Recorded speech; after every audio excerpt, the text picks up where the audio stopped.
Can you believe that if Goliath was as big as he was, it was just a stone that was what brought Goliath down? What would you have thought would bring Goliath down? God is raising men and women with capacity. You are not showing up in your name. You are showing up in the name of the Lord. Hello beautiful souls, welcome to my channel. My name is Charity Lawrence. The beauty on your screen right now needs no introduction, but for the sake of those that do not know, she is the beautiful wife of the popular Pastor Jerry of nsppd. In this video, I share 7 things that you probably never knew about her. Enjoy.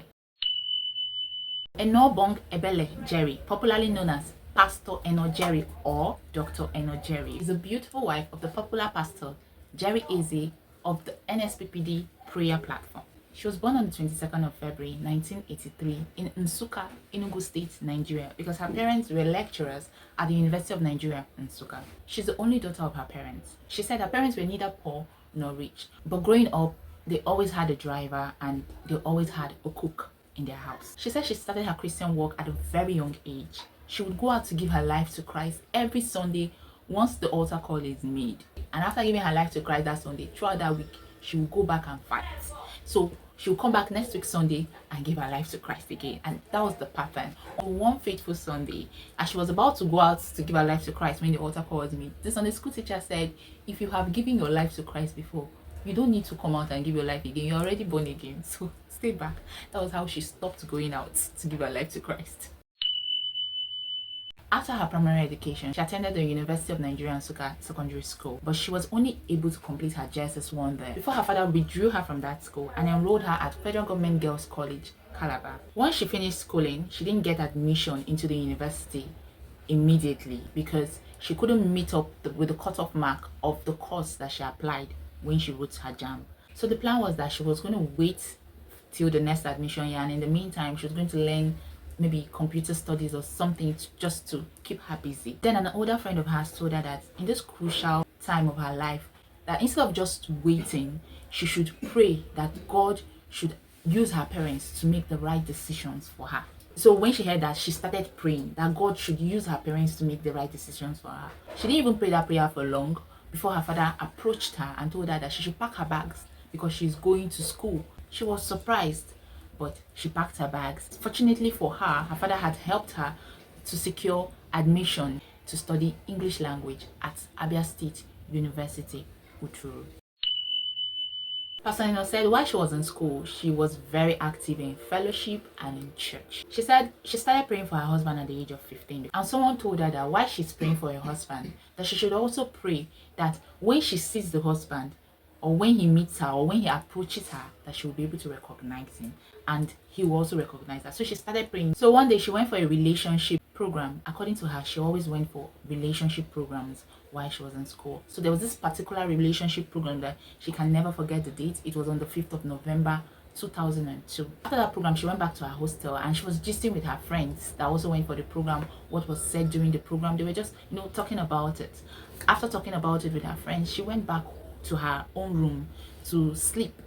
And before she slept, she told God that she wanted her husband, whoever he is, to locate her immediately as she stepped out that day, that he was going to find her and he was going to approach her. So after praying that, she slept off and woke up. She prepared and went for a meeting that they had that evening. As she went for the meeting, Pastor Jerry also came for that meeting. So Pastor Jerry was the pastor in charge of the university chapel. The name of the university chapel was All Saints Chapel and Redemption. I'm talking about the University Chapel at Abia State University, Uturu.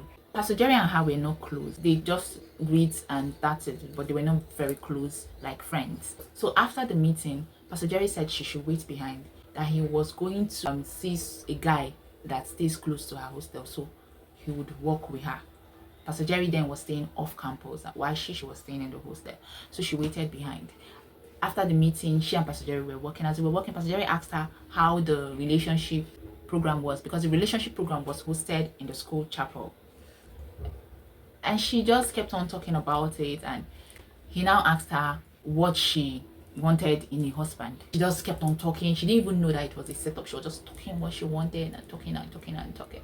So after she finished talking, Pastor Jerry then told her that during one of their fellowship programs, she and some other girls were being introduced. So by the time she stood up and they said her name, God then told Pastor Jerry that this is your wife. Pastor Jerry said his response was to fear aqua. That means God forbid. Why? Because of the name he had. It was a Calabar name, a Norbong. So he just rejected it immediately. But God said that woman is your wife. So he didn't tell her anything. He was just watching. But the morning of the day he was talking to her, the Holy Spirit impressed on him that he must speak to her today. And that was the day that she had already declared that she must see her husband today. Pastor Jerry said that he didn't want to pressure her, that she should go and pray to God about it and then come back with her response. So she said that immediately she heard what Pastor Jerry said, that she was so sad. She was so sad because she had always wanted a very tall man. And Pastor Jerry was short. And so she started crying. She cried and ran back to her hostel. So by the time she got to her hostel, she just kept on crying. She didn't even pray.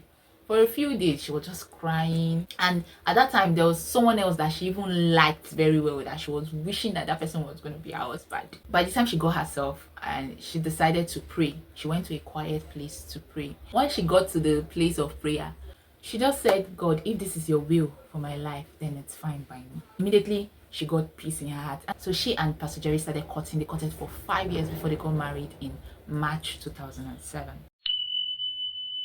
Pastor Eno said when she finished school and she was doing her youth service, she decided to start applying for masters outside of Nigeria. At the time she was applying, she planned that her parents were going to sponsor her. But when she approached her dad about it, her dad was not happy about it because she planned to do a master's in entrepreneurship. And he was not going to support her doing a master's outside the field of which she studied. He wanted her to do a master's in English language. It's when she told Pastor Jerry about it, Pastor Jerry encouraged her and told her that she should not worry, that she should keep applying, that he was going to sponsor her master. And so immediately after they got married in March 2007, he took her papers from her. He went to go and do her change of name. He helped her to process her visa. He paid her tuition fees. And then she left to the United Kingdom to study, to do a master's in entrepreneurial management. He would come from time to time to visit her in the UK. So on getting to the UK, she then found out that she loved human resource management and she wanted to do a master's in human resource management. She told Pastor Jerry, and Pastor Jerry said, go ahead, do the master's you want to do. And he was the one that also paid the tuition fee again for her. So she was able to finish her master's in entrepreneurial management. While she was doing the master's in entrepreneurial management, she started doing her MBA in international human resource. She said immediately after her master's, her husband helped her to get a job in oil and gas.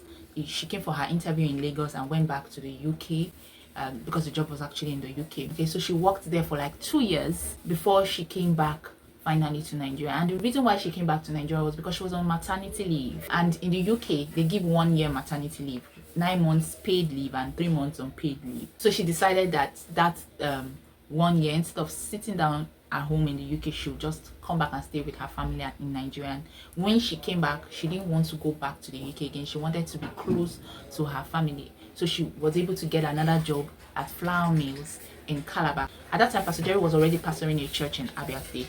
She worked in flour mills for like a year and a half before she moved down to Abia State to stay with her husband. In fact, she moved to stay with her husband permanently in year 2015.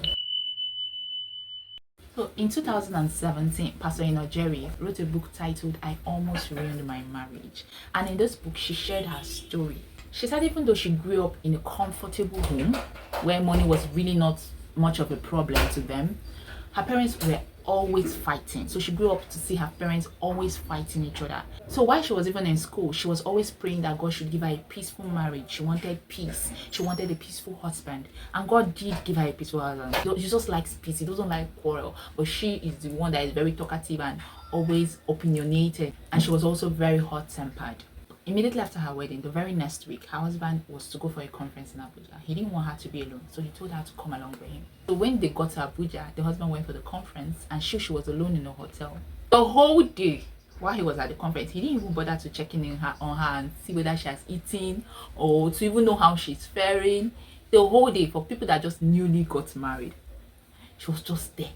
And he was at the conference the whole day till in the night when he came back. She was already boiling. In fact, she was upset.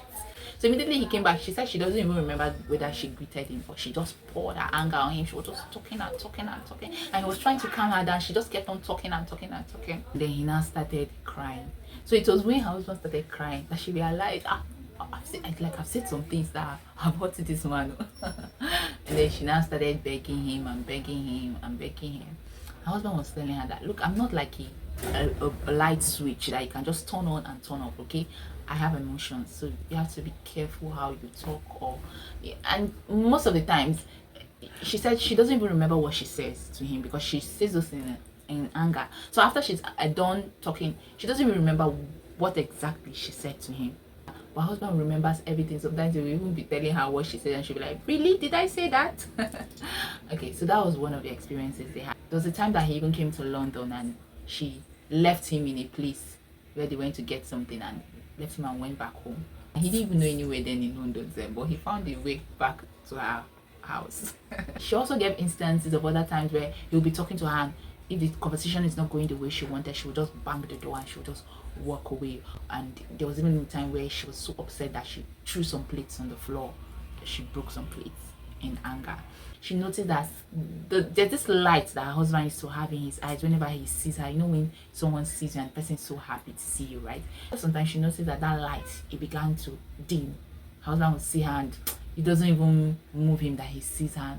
She knew that if she didn't do something about her behavior, her marriage was going to crash.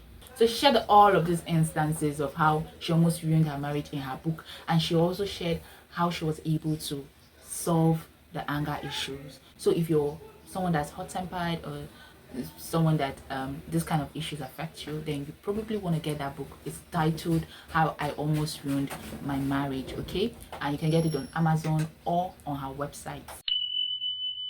Pastor Eno Jerry, who is currently the resident pastor of Streams of Joy International, Umuahia, was appointed as the chairman of Abia State Civil Service Commission by the governor of the state, Governor Alex Oti, in March 2024. She recently also celebrated her doctoral degree in human resource management. So she has a PhD now, and she's now known as Dr. Eno Jerry. She's consulted for multinational companies, for mega churches, and several non-profit organizations. She's also the CEO of Geno Management Solutions. It's a company that she owns. Apart from career and politics, Pastor Eno Jerry also actively supports women in pursuing their God-ordained destinies, or through mentoring at the Women on Fire Network. The Women on Fire Network is an organization that empowers and raises pastors' wives and women on fire for God. Pastor Eno is happily married to Pastor Jerry Eze, and they have 2 beautiful children, a boy and a girl. And that, my loves, is 7 things about Pastor Eno Jerry you probably never knew about. I'm certain you've learned 1 or 2 things that you never knew about her. If you're yet to subscribe to my channel, please click on the subscribe icon right now and share this video with your friends and family. Do well to give this video a like. Drop your questions or comments about this video in the comment section. I would like to see it. I'll see you all in my next video. Till then, bye.